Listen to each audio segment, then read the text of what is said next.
pour répondre au rapporteur. Alors, je vais peut-être commencer par la question sur la prime d'activité, et puis je laisserai la parole à Mme Cluzel sur l'allocation adulte handicapé. Comme je l'ai indiqué dans mon propos liminaire, le financement public,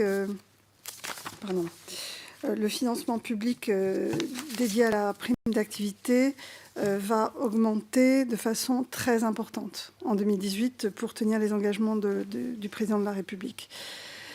J'entends votre interrogation sur le fait qu'on ne prendra plus en compte les pensions d'invalidité et les rentes d'accident du travail maladie professionnelle dans les revenus d'activité pour le calcul de la prime.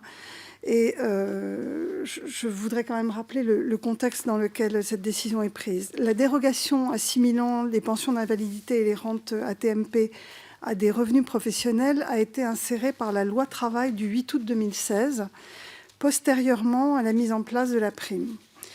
On peut considérer que cette dérogation n'est pas complètement cohérente avec l'esprit de la prime d'activité qui a pour objectif et seul objectif d'inciter les bénéficiaires à augmenter les revenus tirés de leur activité.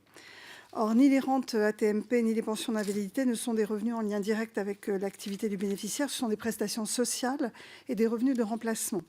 Elles n'ont pas vocation à être assimilées à des revenus d'activité pour le calcul de la prime. Donc, le gouvernement propose de revenir à la logique initiale de la prime d'activité.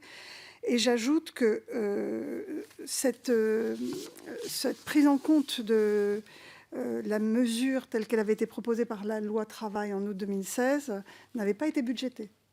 Et donc, elle n'apparaissait pas.